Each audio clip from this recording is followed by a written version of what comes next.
Episode 6 की starting में हमें उन्हीं हंटर्स का एक ग्रुप दिखाया जाता है जिनमें से एक मेंबर उनके लीडर दोंगसू से कहता है कि हम उन दोनों कमजोर हंटर्स को गुफा में भी मार सकते थे। जिस पर लीडर कहता है तुम बेवकूफ हो, अगर लड़ाई के समय वो मकड़ी जाग जाती तो हम सभी मारे जाते और हमें मानक क्रिस्टल भी नहीं मिलते। वो दोनों मिलकर भी उस बॉस मकड़ी को नहीं हरा सकते। फिर उनका लीडर बताता है कि मैंने वहाँ एक गुफा देखी थी, हम सभी वहीं से जाएंगे। अगले सीन में हमें जिन्हो को दिखाया जाता है। जिन्हो संग को रोककर कहता है कि तुम इस बॉस मकड़ी से नहीं जीत पाओगे, कम से कम हमें सी रैंक का हंटर चाहिए। संग को भी जिन्हो की बात सही लगती है, लेकिन संग अपने मन में सोचता है कि अब मैं इतना काबिल हो गया हूँ कि अब सी रैंक के बॉस को हरा सकता हूँ। और इतना कहते ही संग बॉस मकड़ी पर हमला कर देता है और फिर सीन शिफ्ट होकर हमें हंटर हेडक्वार्टर के लोगों को दिखाया जाता है। उनमें से एक बंदा कहता है कि सर क्या आप मेरी ट्रेनिंग में मेरी मदद कर सकते हो। उस पर वो रिप्लाई देता है कि हाँ जरूर। और फिर संग और बॉस मकड़ी की फाइट दिखाई जाती है जिसपे संग मकड़ी पर काफी अटैक कर रहा था, लेकिन मकड़ी पर कुछ ज्यादा खास फर्क नहीं पड़ रहा था। और वहाँ खड़ा जिन्हो कहता है ऐसा लगता नहीं कि ये ई रैंक का हंटर है, कहीं ये हमसे झूठ तो नहीं बोल रहा था। और वो अपने मन में सोचता है मैं कहाँ आकर फंस गया, और वो फिर अपने डैड को याद करने लगता है। उधर संग मकड़ी से फाइट करते करते थक जाता है और वो मकड़ी के सबसे कमजोर हिस्से पर हमला करने का डिसाइड करता है। संग मकड़ी के पास पहुंच भी नहीं पाता और मकड़ी अपने मुंह से एसिड गिराती है और संग कहता है अब इसी की कमी रह गई थी। संग अपनी न्यू पावर स्पीड से मकड़ी पर हमला करता है और मकड़ी भी उस पर काउंटर अटैक करती है। जिन्हो संग को इतना तेज देखकर हैरान हो जाता है और कहता है ये कितनी देर तक ऐसे लड़ पाएगा। संग अपनी स्पीड को और तेज कर लेता है और वो मकड़ी के पास पहुंच ही गया था, तभी उसका पावर लो हो जाता है और मकड़ी उसे पेल देती है और वो सीधा जमीन पर जाकर गिरता है। मकड़ी उस पर हमला करने वाली होती है, लेकिन वे दोबारा फुल रिकवर हो जाता है और सीधा मकड़ी की आंखों में अपनी पॉइजनस सोर्ड को घुसा देता है। जैसे जैसे वो उसकी आंखों पे स्टेप करता जा रहा था वैसे वैसे संग का लेवल भी बढ़ता जा रहा था और संग फिर उस सी रैंक के मकड़ी को मार देता है। और संग कहता है मेरे डेली मिशंस कंप्लीट करने का कुछ तो फायदा हुआ। और जिन्हों को यकीन नहीं होता कि उसने अकेले ही इस बॉस को मार दिया। और फिर संग उस मरी हुई मकड़ी से मानक क्रिस्टल को निकाल लेता है और जिन्हों संग को बॉस कहकर पुकारता है और कहता है क्या मैं आपके लिए एसेंस स्टोन को उठा सकता हूँ, और संग को पीने के लिए पानी भी देता है। संग अपने मन में सोचता है कि ये ऐसा बिहेव क्यों कर रहा है और फिर जिन्हों सारे एसेंस स्टोन्स कलेक्ट करने लगता है और फिर हंटर्स के लीडर्स का ग्रुप आ जाता है। सीन शिफ्ट करके हमें उन दोनों की ट्रेनिंग को दिखाई जाती है जिस पर वो बूढ़ा आदमी एक पंच में ही उसे पीछे कर देता है। बूढ़ा आदमी कहता है क्या तुम ठीक हो, फिर वो कहता है जी सर और इस ट्रेनिंग के लिए थैंक यू सो मच। और बूढ़ा आदमी कहता है डिफेंस करने में तुम काफी माहिर हो चुके हो। और वो दोनों आपस में कुछ बातें करते हैं और वो ग्रुप गुफा के नीचे आ जाते हैं और कहते हैं क्या ये मर चुका है, और वो कहते हैं लगता है ये कोई बॉस नहीं था। उन्हें लगता है कि जिन्हो जो डी रैंक पर है उसने इस मकड़ी को मारा है। डोंगसू जिन्हो से कहता है कि मुझे तुम्हारा कवच चाहिए क्योंकि इस पर मेरा दिल आ गया है और तुम्हारे पापा एक कंस्ट्रक्शन कंपनी के मालिक है ना। डोंगसू कहता है कि मैं तुम्हें एक मौका दे रहा हूँ कि संग को मार दो क्योंकि ये सिर्फ एक ई रैंक का हंटर है जिसको हम चारे की तरह इस्तेमाल कर रहे थे। अगर तुम इसे नहीं मारोगे तो तुम भी इसके साथ मारे जाओगे। और डोंगसू अपने मन में सोचता है कि इस लड़के ने अपनी कवच की मदद से एक सी रैंक के बॉस को मार दिया। फिर डोंगसू के साथ ही दोनों पर हमला करने के लिए रेडी हो जाते हैं। डोंगसू कहता है तहखाने के राज हमेशा राजी होते हैं और जिन्हू संग की तरफ आगे बढ़ने लगता है। डोंगसू को लगता है कि जिन्हू संग को मार देगा, मगर ऐसा नहीं होता। जिन्हू संग की प्रोटेक्शन करने लगता है। तभी संग के सामने कुछ मिशन आते हैं, लेकिन संग उन्हें पढ़ पाता। तभी उनमें से एक बंदा कहता है तुम्हारा ध्यान कहाँ है बेवकूफ, और वो अपनी एनर्जी से संग को हिट कर देता है और संग सीधा जा उन मानक क्रिस्टल के ढेर में जाके गिरता है। डोंगसू कहता है कि कुछ फायदा नहीं, वो मर चुका है। जिन्हों को बहुत गुस्सा आता है और कहता है कि तुमने उसे क्यों मारा। संग वहाँ घायल अवस्था में होता है और सोचता है मैं आगे कैसे भूल सकता हूँ, मैं उस दुनिया में जी रहा हूँ जहाँ कमजोरों के लिए कोई जगह नहीं है। और कहता है अब मुझे इनकी कोई परवाह नहीं। संग कहता है सिस्टम मुझे खुद जिंदा रखना चाहता है। और संग धीरे धीरे खड़ा होता है और ये देखकर डोंगसू हैरान हो जाता है। फिर संग धीरे धीरे डोंगसू के लोगों के पास बढ़ता है और उनका एक मेंबर संग के पास जाता है उसे मारने के लिए। वो संग के कंधे के ऊपर हाथ रखता है और तभी संग अपनी तलवार निकाल कर उसका सर धड़ से अलग कर देता है। ये देखकर सभी चौंक जाते हैं और कहते हैं इसने तलवार कब निकाली और ये सिर्फ ई रैंक पर होकर उसने डी रैंक वाले को कैसे मार दिया। संग सोचता है कि मैंने एक इंसान को मारा है, अगर मैं नहीं मारता तो मैं मारा जाता और अब बात ताकतवर के जिंदा रहने की है। फिर डोंगसू के लोग संग पर हमला कर देते हैं वे अपनी तलवार से अपना डिफेंस करता है। संग एक एक को बड़ी ही बेरहमी और बड़ी ही प्यार से मार देता है। जिन्हों कहता है ये बहुत ज्यादा ताकतवर है, उस सी रैंक के बॉस से भी ज्यादा। तुमने हमसे झूठ कहा था, तुमने ही उस बॉस को मारा था। डोंगसू अपने आप को चार्ज करने लगता है। वह अपने शरीर को लोहे जैसा मजबूत कर लेता है।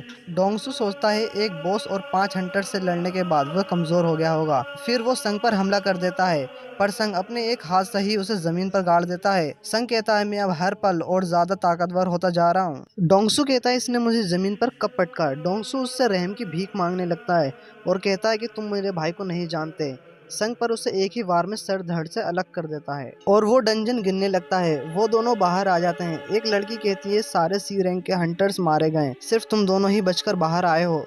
जिस पर जिन्हू हाँ कहता है और ये एपिसोड यहीं एंड हो जाता है। Welcome to our channel Infinity Explainer. आज की इस वीडियो में हम सोलो लेवलिंग के एपिसोड 7 को एक्सप्लेन करेंगे। एपिसोड की स्टार्टिंग होती है हंटर एसोसिएशन से, जहां पर एक आदमी चीफ को रिपोर्ट देता है और ये रिपोर्ट उस डंजन की होती है जहां पर संग जिनवू और बाकी के सी हंटर्स थे। उस रिपोर्ट के जरिए चीफ को ये बात पता चलती है कि सारे सी रैंक के हंटर मारे जा चुके हैं और सिर्फ उस डंजन से 2 हंटर्स बच के निकले हैं, जिनमें से एक ई रैंक का है और एक डी रैंक का। उस रिपोर्ट को देखते हुए चीफ को ऐसा लग रहा था कि वो दोनों हंटर्स बच के भागे हैं, लेकिन वो आदमी चीफ को ये बताता है कि वो दोनों हंटर्स ने डंजन के बॉस को मारा है, जिसके बाद ही वो वहाँ से बाहर निकले हैं। अब यहाँ पर चीफ को ये बात थोड़ी सी स्ट्रेंज लगती है। चीफ कहता है कि आखिर पता लगाओ वहाँ क्या हुआ था। वो आदमी चीफ को ये बताता है कि बचने वाले हंटर में से एक का नाम था संग जिनवू। चीफ जिनवू का नाम सुनता है तो चीफ को सारी बातें याद आने लगती है जो उसके साथ हॉस्पिटल में की गई थी। इसके बाद वो आदमी ये बताता है कि मरने वाले में से एक का नाम डोंगसू था। इसके बाद सीन शिफ्ट होता है जिनवू के घर पर। जिनवू हंटिंग से आते समय घर पर कुछ सामान भी लेकर आया था। वो अपनी बहन को सामान पकड़ाते हुए कहता है मैंने मोम की दवाइयों के लिए पैसा जमा कर लिए हैं। फिर खाना खाते हुए जिनवू की बहन उससे पूछती है कि तुम्हें पिछली रेट में अच्छे पैसे मिले, लेकिन तुम्हें इस बार एक भी इंजरी नहीं मिली। हो सकता है तुम्हारे साथ वाले हंटर्स ज्यादा पावरफुल होंगे। जिनवू इस पर कुछ अच्छा रिप्लाई नहीं देता और सबको पता है क्यों, और साथ ही साथ ये बात सोचता है कि उसने बिना डरे सारे के सारे हंटर्स को कैसे मार दिया। अगर वो पुराना जिनवू होता तो ऐसा नहीं कर पाता और शायद मारा भी जाता। जिनवू बियर पी रहा होता है कि तभी उसको एक नोटिफिकेशन आती है। यहाँ पर उसका सिस्टम ये बता रहा होता है कि तुम्हारी बॉडी में एक हार्मफुल चीज डिटेक्ट हुई है, लेकिन तभी उसका सिस्टम उसकी बॉडी से उसको नलीफाई भी कर देता है। जिनवू फिर अपने रूम में सोने के लिए चला जाता है, लेकिन जैसे वे थोड़ी देर सोता है तो उसकी बहन आके उसे जगा देती है। जिया उससे कहती है कि कोई जिनहू नाम का लड़का तुमसे मिलने आया है। इसी के साथ जिया जिनवू के रूम में बहुत सारी बियर्स के कैन को देखती है, जिस पर जिया कहती है कि इतनी बियर्स मत पियो, ये पॉइजनस हो सकती है। जिस पर जिनहू जिया से कहता है कि तुम टेंशन मत लो। अगला सीन होता है कैफे का, जहाँ पर जिनहू संग से बात कर रहा होता है। जिनहू संग से कहता है कि वो यहाँ पर अटैक टीम बनाने की सोच रहा है,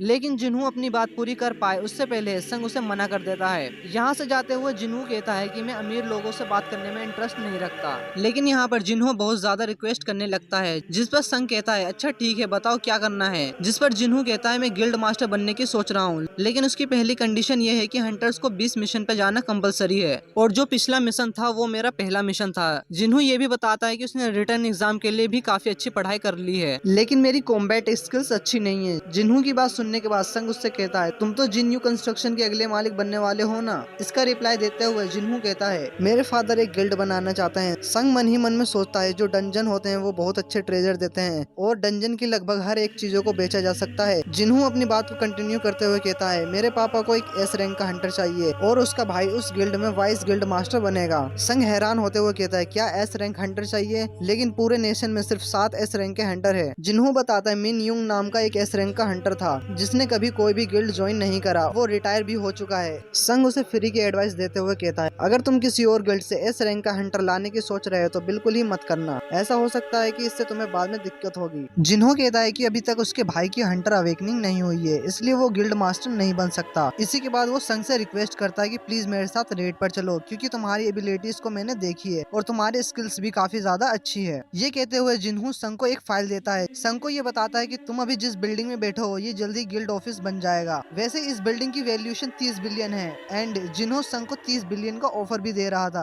अगर संग जिन्हो के साथ 19 मिशन पर चलेगा तो वो उसे 30 बिलियन डॉलर देगा। जिन्हू सोचता है कि अगर मैं ऐसी लेवल अप करता रहा तो मैं एक दिन एस रैंक के हंटर से भी ज्यादा पावरफुल बन जाऊंगा, और अगर मैं इतना ज्यादा पावरफुल बन गया तो 30 बिलियन मेरे लिए कुछ नहीं है। संग सोचता है कि टीम अप करना बहुत ज्यादा रिस्की हो सकता है, इसलिए वो जिन्हो के ऑफर को मना कर देता है। अगले सीन में हमें डोंगसू के भाई को दिखाया जाता है जो किसी से बात करते हुए कहता है मुझे उन दोनों बचे हुए हंटर्स की रिपोर्ट चाहिए। तभी हमें पता चलता है कि डोंगसू का भाई अपने असिस्टेंट से बात कर रहा था जिसका नाम लोरा होता है। लोरा फटाफट डोंगसू के भाई को रिपोर्ट लाके दे देती है। डॉक्यूमेंट को देखते हुए डोंगसू कहता है क्या होगा कि अगर मैंने किसी दूसरी कंट्री के इंसान को मारा तो। लोरा उसे बताती है कि अगर उस कंट्री में हंटर्स क्राइम से रिलेटेड कोई भी लॉ होगा तब आपको उसी कंट्री के हिसाब से सजा मिलेगी। अगर ऐसा कोई भी लॉ नहीं हुआ तो आपको अपनी कंट्री के हिसाब से सजा मिलेगी। लेकिन हमारी कंट्री और उनकी कंट्री एक दूसरे से बात करे तो तब कुछ हो सकता है। ये सुनने के बाद डोंगसू का भाई कहता है कि मेरा शेड्यूल चेंज कर दो। इसका मतलब ये होता है कि डोंगसू का भाई संग और जिन्हू के पीछे पड़ चुका है। अगला सीन सुबह का होता है जहाँ पे संग अपनी छोटी बहन के साथ एक्सरसाइज कर रहा था। जॉगिंग करते हुए संग अपनी बहन से पूछता है अगर तुम्हारे पास अभी 30 बिलियन वॉन होते तो तुम क्या करती।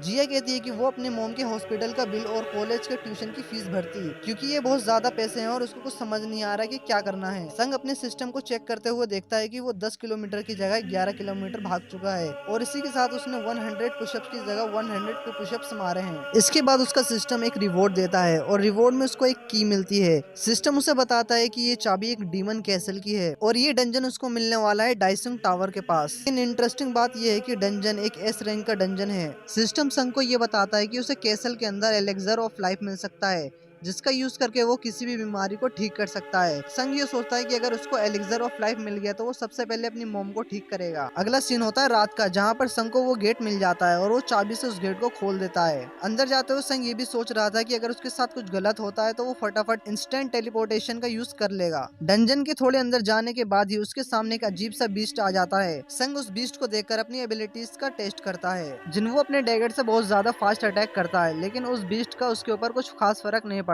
जिन्हों अपनी दूसरी एबिलिटी मर्डर्स इंस्टेंट्स का यूज करता है लेकिन इतना सब कुछ करने के बाद भी उस बीस्ट को कुछ खास फर्क नहीं पड़ता और वो जिन्हों की ऐसी की तैसी कर देता है और यहाँ तक कि वो जिन्हों का एक हाथ तक खा जाता है जिसके बाद जिन्हों की एचपी बहुत तेजी से कम होने लगती है। जिन्हों यहाँ से इंस्टेंट टेलीपोर्टेशन का यूज करके भागने की सोच रहा था लेकिन तभी उस मॉन्स्टर की एबिलिटी बढ़ जाती है जिसके बाद वो मॉन्स्टर जिन को गिरा गिरा के मारता है। अब जिन यहाँ पर अपनी फुल रिकवरी का यूज करता है जिससे उसका कटा हुआ हाथ वापस से रिकवर हो जाता है और जिन्हों इस बीस्ट के अंदर अपना टैगर घुसा देता है लेकिन उस बीस्ट का उस पर कोई खास फर्क नहीं पड़ता। यहाँ पर वो बीस्ट फिर से जिन्हों को गिरा गिरा के पीटता है। जिन्हों की एचपी बहुत तेजी से कम होने लगती है। इनफैक्ट यहाँ तक सिस्टम भी उसको वार्निंग देता है कि तुम्हारी एचपी बहुत कम हो रही है।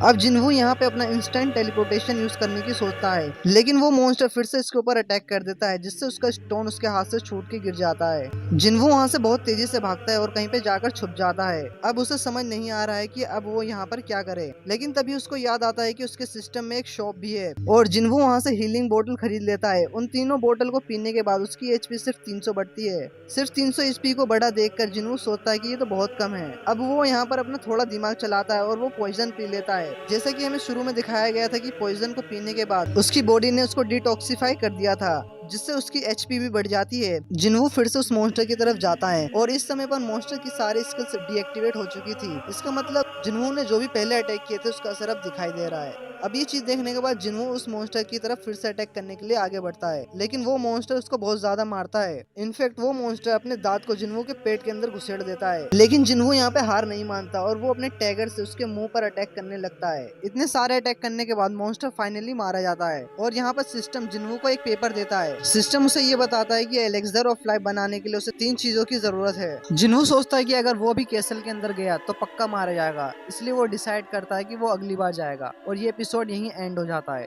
आज के इस वीडियो में हम सोलो लेवलिंग के एपिसोड 8 को एक्सप्लेन करेंगे। एपिसोड की स्टार्टिंग में हमें संग को दिखाया जाता है जो अपनी मोम से मिलने के लिए हॉस्पिटल में आया होता है। संग अपने सिस्टम में एलेक्सर ऑफ लाइफ बनाने के लिए 3 आइटम को देखता है। वो सोचने लगता है कि उसको ये आइटम्स ढूंढने के लिए बहुत ज्यादा स्ट्रॉन्ग बनना पड़ेगा जिससे कि वो एलेक्सर ऑफ लाइफ को ढूंढकर अपनी मोम को ठीक कर सके। इसके बाद हम संग को देखते हैं जो जिन्हों से मिलने के लिए कैफे में आया होता है। फिर संग जिन्हों से कहता है कि वो उसके साथ 19 मिशन पर चलने के लिए तैयार है जिसे सुनने के बाद जिन्हों बहुत ज्यादा खुश हो जाता है। पर संग जिन्हों को एक कंडीशन बताता है। जिन्हों कहता है कि इन सारे मिशन पर सिर्फ तुम और मैं चलेंगे और सारे के सारे सी रैंक के डंजन को हम क्लियर कर देंगे। ये सुनने के बाद जिन्हों हैरान हो जाता है और उसके बाद संग को बताता है कि सी रैंक के मिशन के लिए 8 मेंबर की जरूरत होगी। जिसे सुनने के बाद संग जिन्हों को बताता है कि हम भी होम की तरह बाकी मेंबर्स को इस मिशन पर जमा करेंगे पर डंजन के अंदर सिर्फ हम दोनों ही जाएंगे और डंजन को क्लियर करेंगे। हम 19 सी रैंक के डंजन को बिना किसी मुश्किल से क्लियर कर सकते हैं। फिर जब ये बात तुम्हारे डैड को पता चलेगी तो वो बहुत खुश हो जाएंगे। जिन्हों कुछ टाइम तक सोचने के बाद संग की बात को मान लेता है। वो बाकी सभी मेंबर्स और डंजन को देख लेगा, जिसे सुनने के बाद संग बहुत खुश हो जाता है। जिसके बाद हम एस रैंक हंटर चाही को देखते हैं जो रनिंग कर रही होती है। फिर जब वो बेंच पर बैठकर रेस्ट करती है तो उसे किसी की प्रेजेंस फील होती है। फिर चाही उस इंसान को अपने सामने आने के लिए कहती है। जिसके बाद वहाँ पर एक आदमी आता है और चाही को अपना बिजनेस कार्ड देता है।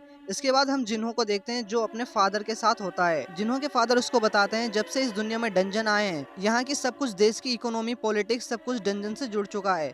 डंजन के अंदर बहुत सारे रेयर आइटम मिलते हैं जिन्हें सिर्फ हंटर ही ला सकते हैं। फिर वो बताते हैं कि इस देश में हंटर एसोसिएशन नाम की एक एजेंसी है जो गवर्नमेंट के अंडर काम करती है। इस हंटर एसोसिएशन में हंटर की रैंक चेक किया जाता है और उन्हें रैंक के हिसाब से मिशन पर भेजा जाता है। हंटर एसोसिएशन गवर्नमेंट के लिए काम करती है, इसलिए वो सभी रिसोर्सेज का ज्यादा फायदा नहीं उठा पाते हैं। पर हंटर गिल्ड इन सबसे अलग है। उन्हें डंजन में बहुत सारे रेयर आइटम मिलते हैं जिससे कि उन्हें बहुत बड़ा प्रॉफिट होता है। और इस कंट्री में white tiger guild, Hunter guild, flame guild, night guild, ये 5 सबसे बड़ी गिल्ड हैं जिन्हें सबसे बड़ा प्रॉफिट डंजन से होता है। फिर जिन्हों के फादर बताते हैं कि हमने इस कंट्री के डेवलपमेंट में बहुत ज्यादा सपोर्ट दिया है, जिस वजह से हम इसकी रिस्पॉन्सिबिलिटी लेनी होगी और उसको मैनेज करना होगा। जिसे सुनने के बाद जिन्हों सोचने लगता है कि मैंने और संग ने मिलकर एक गिल्ड बनाया है जिसे हमें इस रैंक तक लेकर जाना है। इसके बाद हम संग को देखते हैं जो अपने डेली मिशन को पूरा कर चुका होता है। फिर संग आइटम बॉक्स को खोलता है जिसमें उसको एक बिंगो गेम मिलता है, जिसे देखकर संग थोड़ा सा सैड हो जाता है। उसके बाद वो अपने स्टार्स को देखता है। उसे पता चलता है कि उसको अपना लेवल अप करने के लिए कुछ पॉइंट्स की जरूरत है, पर संग को जिन्हों के सी रैंक के डंजन मिशन तक का वेट करना होगा। फिर संग को याद आता है कि वो ओपन जोन में भी जाकर मॉन्स्टर को खत्म कर सकता है।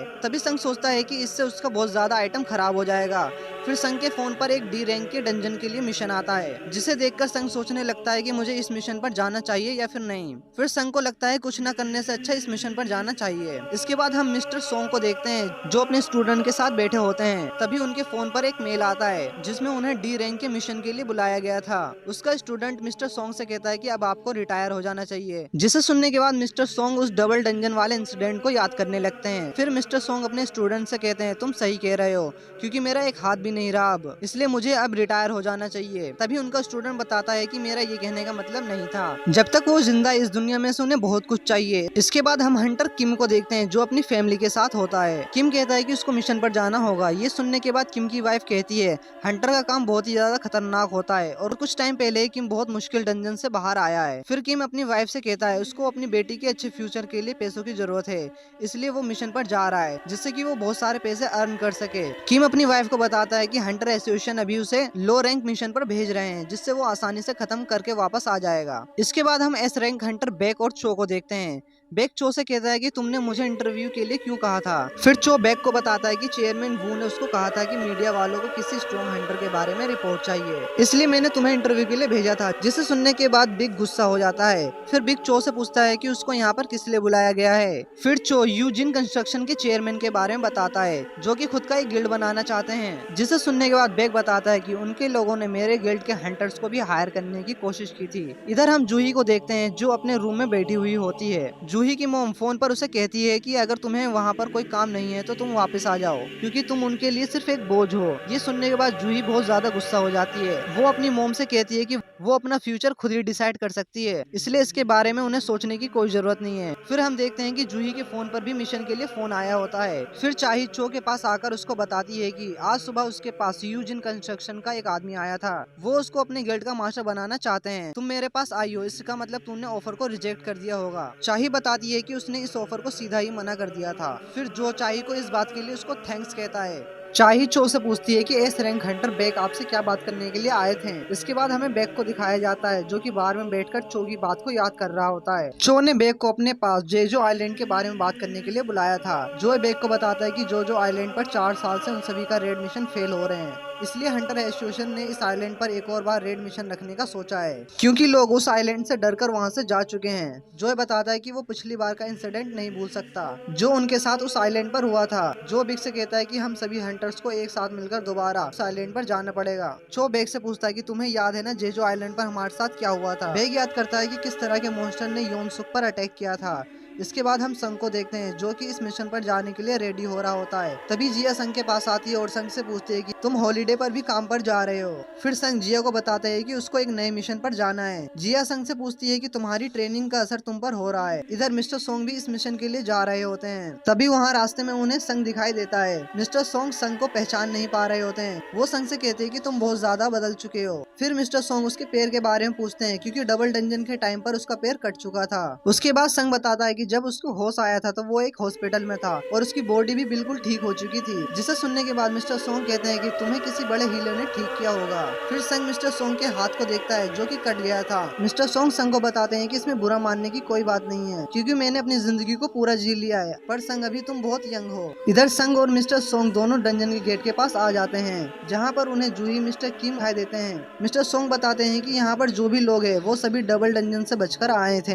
फिर मिस्टर सोंग सोचने लगते हैं कि किम ने हमें धोखा दिया था और वो डंजन से बचकर चला गया था। उसके बाद संग जूही से बात करने लगता है। जूही संग से कहते हैं कि तुम बहुत ज्यादा बदल चुके हो और तुम्हारे पैर भी ठीक हो गए हैं। तभी वहाँ पर एक गाड़ी आती है जिसमें से 3 क्रिमिनल्स बाहर आते हैं। उन्हें वहाँ पर देखकर सभी हैरान हो जाते हैं और उनके साथ एक बी रैंक का हंटर भी होता है जो कि हंटर एसोसिएशन के लिए काम करता है। फिर मिस्टर सोंग उन क्रिमिनल के बारे में वहाँ पर खड़ी एक मैनेजर से पूछते हैं। मैनेजर सोंग को बताती है कि इस मिशन के लिए कुछ हंटर्स अवेलेबल नहीं थे, इसलिए हंटर एसोसिएशन ने इन क्रिमिनल को भेजा है, पर ये सभी हंटर हैं। मैनेजर मिस्टर सोंग को बताती है कि उनके साथ जो लड़का है वो बी रैंक का हंटर है जो कि उन क्रिमिनल को आसानी से हरा सकता है। फिर वो लड़का संग के पास आता है और पूछता है कि इस मिशन का लीडर कौन है। इसके बाद मिस्टर सोंग संग से पूछते हैं कि क्या वो लीडर बन सकता है। फिर संग मान जाता है। तभी मिस्टर सोंग संग के सामने अपना सर झुका लेते हैं। मिस्टर सोंग संग से कहते हैं कि पिछले मिशन में हमारे 7 मेंबर मारे गए थे जिन्हें मैं नहीं बचा सका और उनमें से 6 मेंबर बच पाए थे जो कि तुम्हारे वजह से। इसलिए मिस्टर सोंग उस दिन के लिए थैंक्स कहना चाहते हैं क्योंकि संग की वजह से वो सभी बाहर आ पाए थे। फिर संग मिस्टर सोंग से कहता है कि आपको सर झुकाने की कोई जरूरत नहीं है